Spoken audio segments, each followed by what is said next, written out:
There's Cooter right there. There he is. Oh, I see you put a beautiful Artec truss on it. Very nice. You can see the sea gussets. Looks like he painted it up with Herculiner. He's putting the switch in that says, yes, I'm locked, I'm not locked in. That's the plunger, the famous plunger switch right there. Old plunger switch. And I think we've got a lube blocker gasket. So obviously the carrier's going back in here. And the repair was made, wow, you can't even really see where that repair was. It was this side, right? Yeah, it was broken right in there, but all welded up, put together. Alignment bar was installed. Also sleeved. You can see a lot of the welding. He used the Terraflex sleeves. Those are in there. Beautifully done. Really strong. You'll also notice he has a new track bar bracket right here. Got rid of the chintzy one that comes on a stock Dana 44 and reinforced all of that. So obviously it gives you a bolt for the track bar, and it gives you a hole, and then another hole for the steering stabilizer.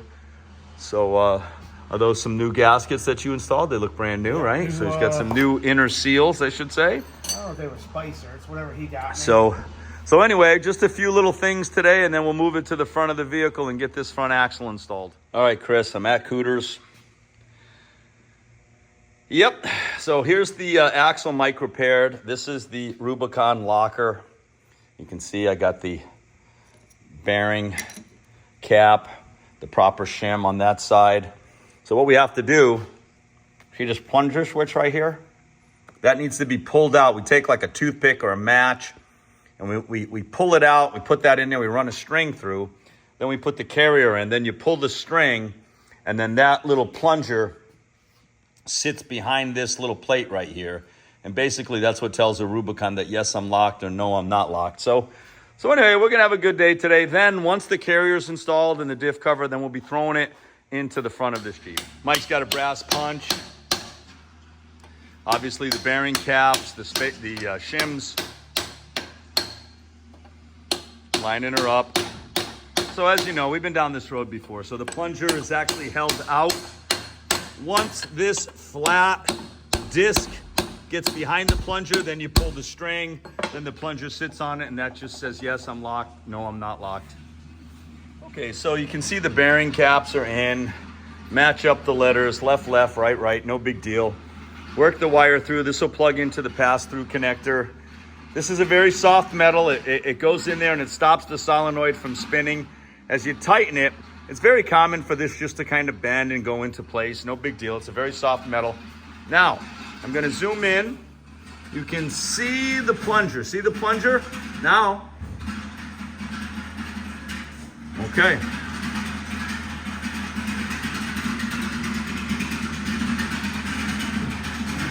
Now that plunger should be riding on that disc in there. And there it is. You can see that it's set up right.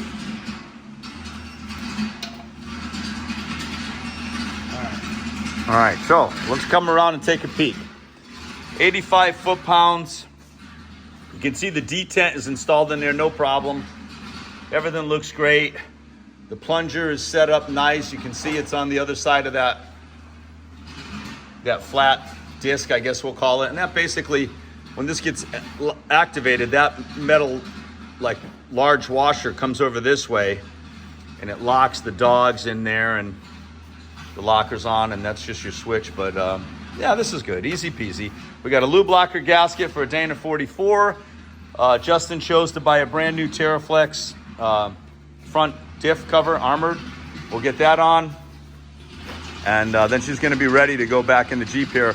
We'll put the pass-through connector. And we'll be in good shape. Getting a little bit of the silicone. The days of the silicone are over. Now that he's gone to the lube blocker gasket. I mean, I've reused mine so many times. Good money spent.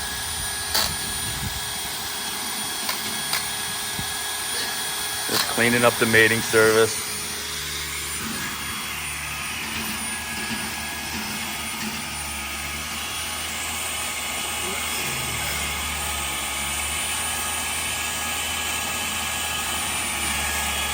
Nice job, Mike.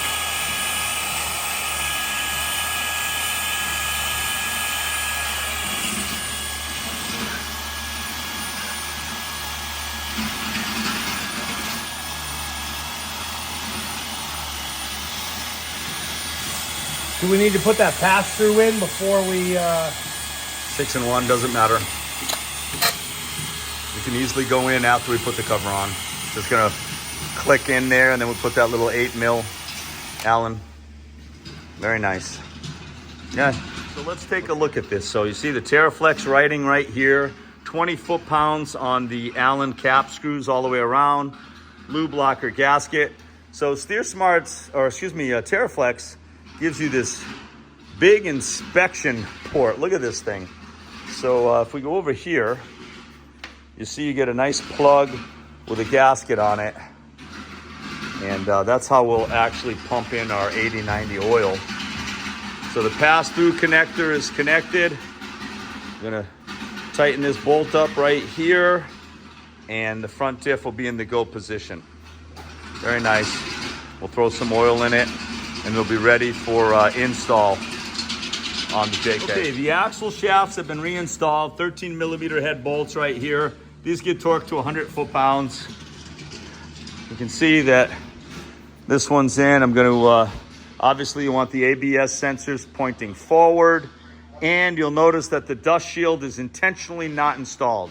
Just like myself and other guys, we get rid of that stupid ass dust shield because it becomes a problem if you lose an ABS sensor on the trail. It's just much easier to take the tire off, the caliper, the rotor, and then just pull the ABS sensor out. So we'll torque these. These are all snugged. We'll get some bolts in these, and then we'll revisit. Okay, we have the unit bearings torqued to 100 foot-pounds.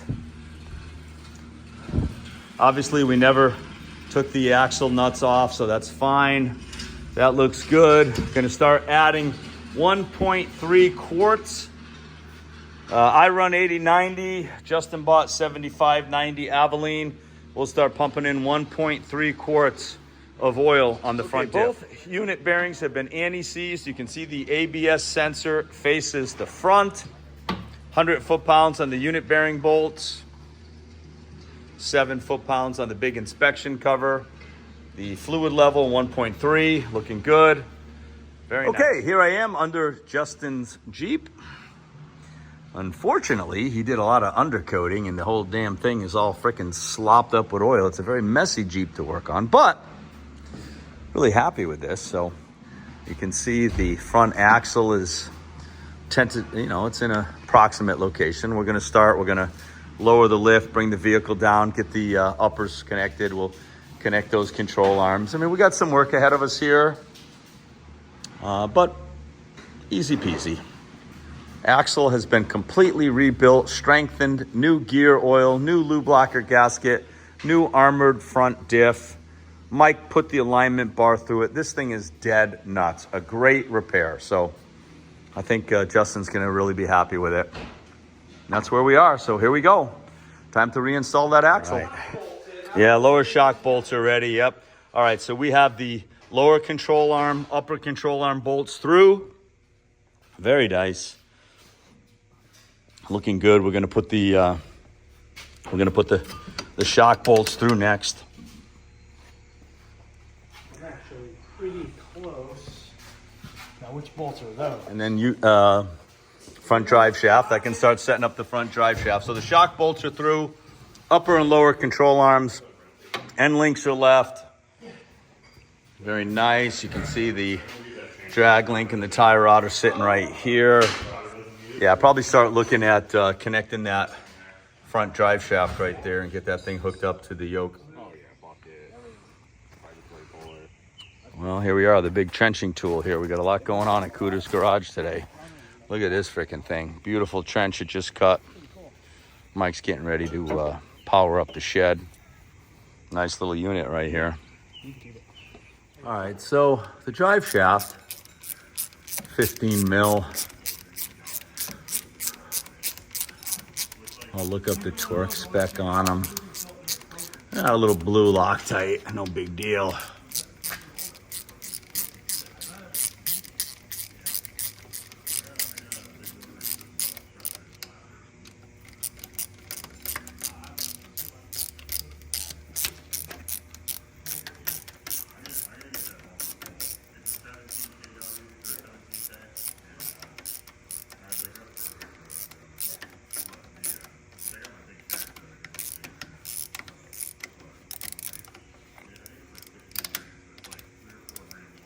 Nice.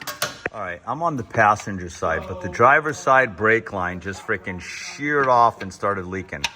So I've opened up this little coupling right here with a flare wrench, 12 millimeter flare wrench. And Mike's calling right now. We're gonna order two front. This is really key right here. So you wanna lubricate that piece so that you can spin it. And then we'll buy 2 new lines for the front. So let's go over here to the driver's side. This was the original problem. And you can see it's just so rusted, it just freaking broke. I mean, and the caliper was hanging here. So it just shows you how bad these are. Looks like that's a 1/4 We'll take that nut off of there. We'll undo the banjo bolt right here. We'll undo the banjo bolt on the caliper and get a couple new lines. All right, so we ordered 2 new front brake lines. Disconnected the coupling right there. We're gonna go get some new brake lines. Should come with some new washers. We saved the banjo bolts. The springs, you can see they're sitting in right where they need to be. You can see it's on the detent right there. Shock bolts are through. So it's, unfortunately the brake lines, yeah, man, I mean, just fell apart. They crumbled, they're so corroded. So a little bit of a delay. Mike's got the drag link. You can see it off the pitman arm to the upper part of the knuckle all set. We still have the track bar, the sway bar end links, obviously rotors, calipers, ABS, new lines. But I don't know, maybe 60-65% of the front axle is in the go position. Unfortunately, a little bit of a delay because the brake lines broke. So we're gonna get some new brake lines. All right, quick little trip to Napa. We gotta get a couple brake lines. We're replacing both front JK brake lines. Yeah, kind of surprised. Almost $80-something for 2 front stock brake lines. Okay, we're at the Jeep dealership. Napa failed us miserably, so we're buying some OEM front brake lines. A good looking Jeep Cherokee right here. Oh yeah, there you go. Look at that. What'd I tell you? I make the phone call. Look at that. Here we go. Jeep to the rescue. They usually come through. Yep, really nice. We'll end up removing these brackets. These go in the, they go on the perch basically to the coil. We generally don't use those, so we'll just strip those off the lines, but we'll reuse the banjo bolts. I do need to ask Mike if he has some crush sleeves or some crush washers for the banjo bolts. Meanwhile, you can always count on Jeep for a good cup of coffee. Okay, new Mopar OEM brake lines to the caliper. Put the rotors on, got a lug nut holding them in place. Sorry. Mike's doing the control arms, 125 foot-pounds. He put the weight of the vehicle down on the axle, 125 foot-pounds on the lower control arms right there, 75 foot-pounds on the upper control arms. Again, that's with the weight of the vehicle. So he was able to just drop the lift down on the axle so that we can torque those and be done with them. Not bad. Obviously, we'll end up torquing the shocks. The ABS lines, you can see them right here. They come around. Those are installed on both unit bearings. The next thing will be the calipers. Obviously, at the end, we'll add some DOT3 brake fluid. We'll bleed the brakes because we opened up both passenger and driver's side, got brand new brake lines. You can see them right here. They come around in between the shock and the spring tower right here, the perch. They come right through here, come around, hook up onto the adapter bracket right there. So not bad, coming along pretty good. Looks like Mike did the drag link. It's all set right here.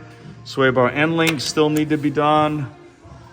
Track bar needs to be done. And then obviously the steering stabilizer off of the new track bar mount to the tie rod after we get the tie rod on it. Not bad. Okay, so the new lines are on, but Mike and I feel that the lines are way longer than the ABS lines. So we're gonna actually disconnect them from the drop down bracket, which drops them down 2 inches, and raise it up 2 inches. Looks like that's what we have to do. The banjo bolts are tightened up. You can see how the line comes down between the shock shaft and the perch of the coil, comes through, very nice. So yeah, these brake lines proved to be kind of annoying. I mean, we went and we bought OEM brake lines, and they're nice and long, which we really like, but it just seems like the brackets for the ABS don't line up. So we're gonna raise that up 2 inches, attach it into that screw, get rid of the drop down bracket, and then we'll end up tie wiring the ABS line to the brake line. And in regards to the caliper, you can see that the bleeders are towards the top. That's what you want, bleeder to the top. Good look at the brake line, the banjo bolt, brass washer on each side of that connector. Let's come back over to this side. We'll see the same thing. Here we go. Bleeder to the top, banjo bolt, brass washer on each side of the line. Not bad. Mike and I noticed, we noticed right off the bat, why is this ABS line not following the brake line? So here's a case where a guy bought a unit bearing, some Chinese shit, I don't know, but the ABS wire is all 6 inches shorter. All right, I'm gonna look at the I'm difference. waiting for the comments here. Here we go. I mean, look at the difference, okay? Here we go. 8 inches. There you go. But we also So- noticed these are in the wrong orientation. So Mike had an extra ABS wire on a unit bearing. We're gonna throw it in on the passenger side. Even if you line these up, right? That end Yeah. we're okay with. Yep.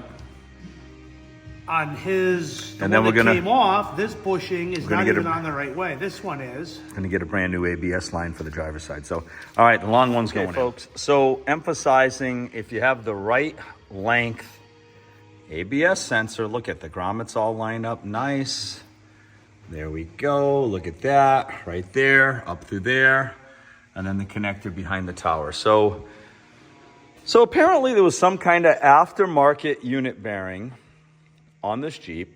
No problem, I mean, we've all been there, you buy what you can afford. But it came with an ABS sensor wire that was probably about 8 inches shorter than the norm.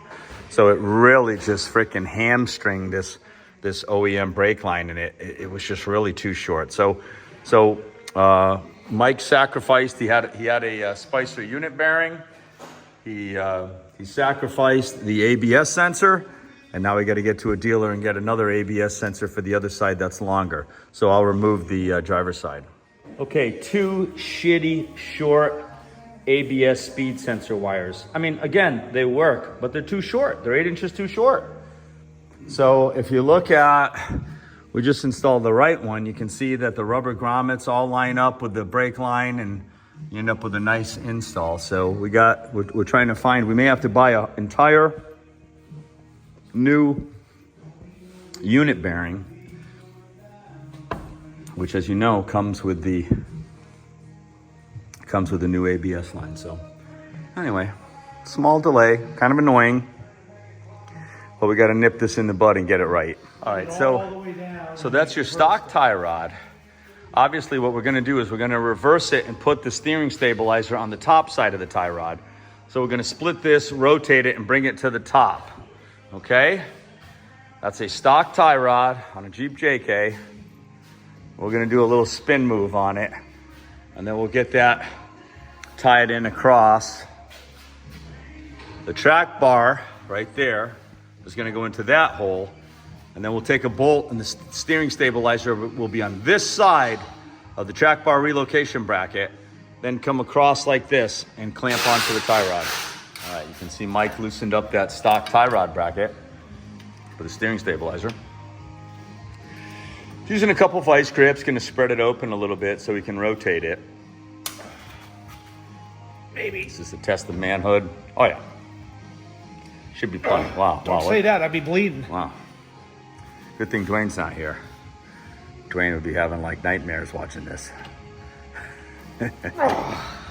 All right, so he's spreading that. So the idea is to then slide it across the tie rod and have it face up so that the steering stabilizer can attach to it. Should work pretty good. He did this on Delaney's Jeep and it was a home run. Nice way to utilize the existing bracket on a stock tie rod on a JK, flip it up, and then relocate the steering stabilizer above the tie rod instead of underneath it like they come, which is really ridiculous. Okay, I'm under Mike's Jeep because you can see that he rotated the bracket up to the inside, which is what we have. And then you can see that the other end on the track bar relocation bracket is anchored right there. So yeah, this should work. Nice little way to take that steering stabilizer and get it out of the way and bring it to the top of the tie rod. All right. Spinning like a bitch again? Yep. Yeah, we've had our share of problems on this tie rod. What do you want? Got a little bit of that coil on here. Where do you want it? Just on there. Right.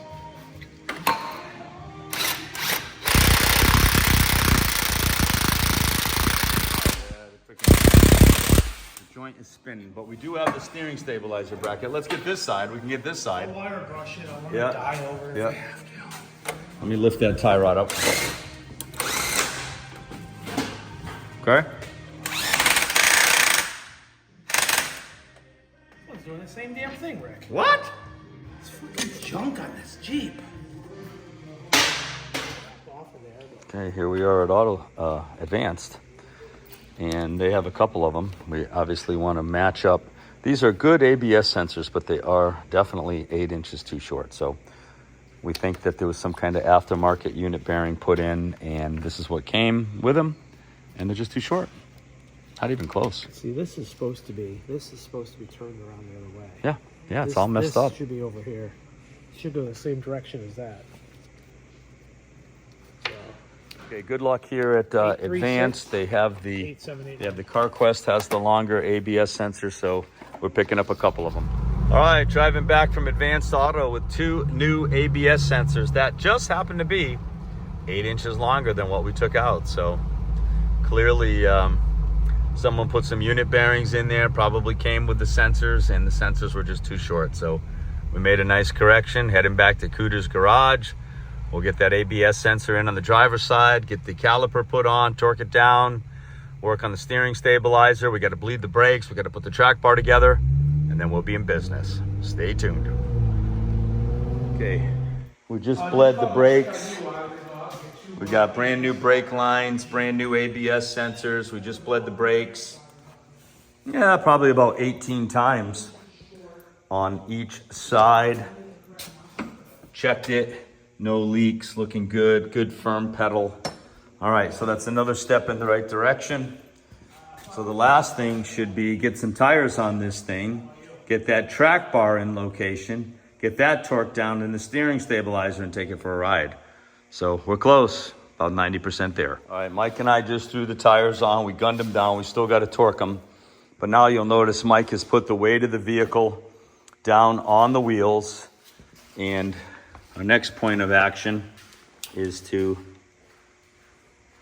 get that track bar lined up right there and get that hooked up. Then we'll deal with the steering stabilizer, take it for a ride. We're probably gonna have to adjust the drag length, but we're close. It wasn't without its challenges. I mean, the ABS lines that he had were 8 inches too short. We lost the brake line, just immediately started leaking because it was so corroded. So we put brand new OEM Jeep JK brake lines in on the front. Outside of that, I guess those were really the only problems that we had. Everything else is pretty good. So we're gonna work on that track bar right now. There you go. Okay. Shouldn't surprise us that, so the bolt goes through the track bar bushing, but it does not go through that hole right there. So we're gonna take a drill bit, open up that hole and the hole in the back so that the bolt with the flag nut can go through, and then we can get this track bar secured. All right. Cooter reaming that out right there. All right, that should work now. Okay.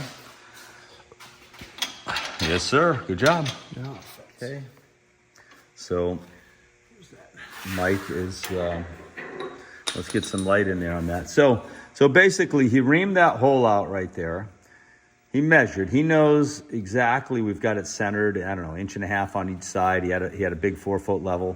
I'm gonna have to flex the body a little bit so that he can get that bolt through. And then You'll have to either push the axle or we just Okay. put it right on the ground. No worries. Whatever you want. What do you want to do? If you can push the axle far enough, it's gotta look like. All right, gentlemen. So track bar's all set. We're gonna put a stud through that hole right there for the steering stabilizer.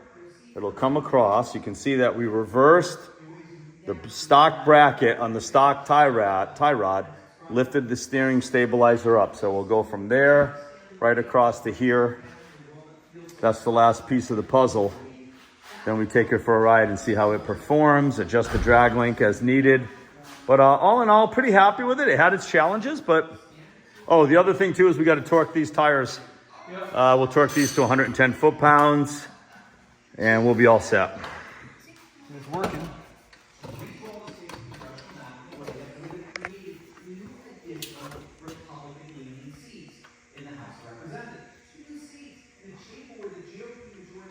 Okay. I started? Yep. Very nice. As you guys know, you split the difference on the stabilizer. You want it at the halfway point so that you can turn the wheels, driver and passenger, and max them out and not extend the ram, not extend the shaft on the shock.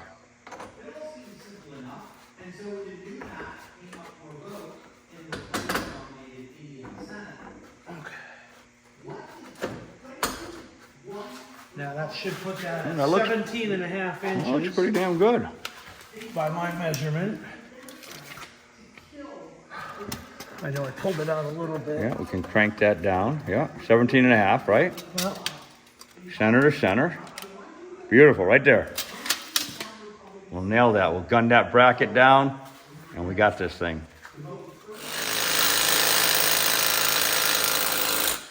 Steering stabilizer, and as you can see, tie rod, drag link, etc., etc., etc. All torqued up nice. What we're going to do is we're going to lower the Jeep down to the ground. We'll set up the torque wrench. We'll do the lug nuts. Then we'll take her for a test drive. We'll see how the steering wheel is. If we have to adjust the drag link, we may. I don't know. But we'll find out. All in all, not bad. Everything is tight. Everything's looking good. Definitely an improvement. I mean, we fixed a lot of shit on this Jeep. So here we go. All right, we took Justin's Jeep for a drive. Front and rear locker came on. The electronic sway bar disconnect did not release, though. It just flashed and flashed and flashed, and we never touched it. So who knows if it ever even worked. But the steering wheel was off about 20 degrees. So we got to turn this steering wheel counterclockwise. So Mike's loosening up the drag link so that we can make a correction on the steering wheel. Here comes the fixed Justin's Jeep. The broken front axle we put back together.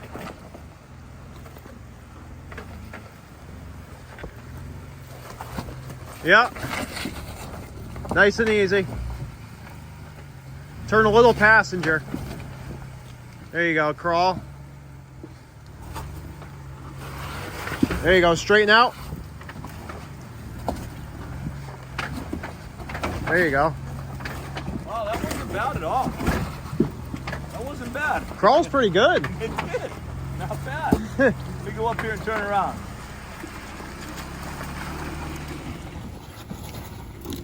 Yeah, look at that.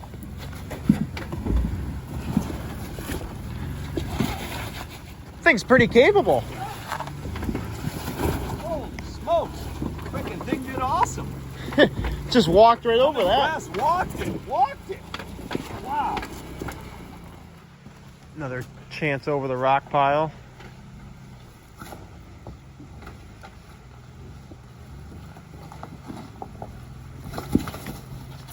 A little different line this time. Turn a little passenger. There you go. Now, front diff. Turn passenger forward. Or back up. Either way. There you go. Nice. You got a big rock right there. You got it back.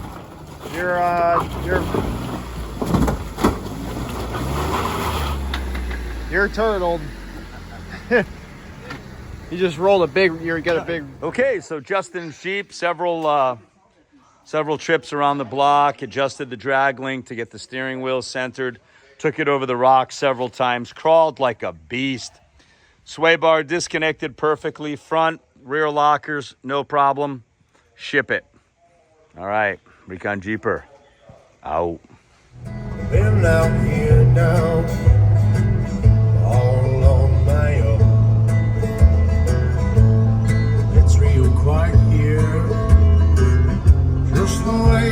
right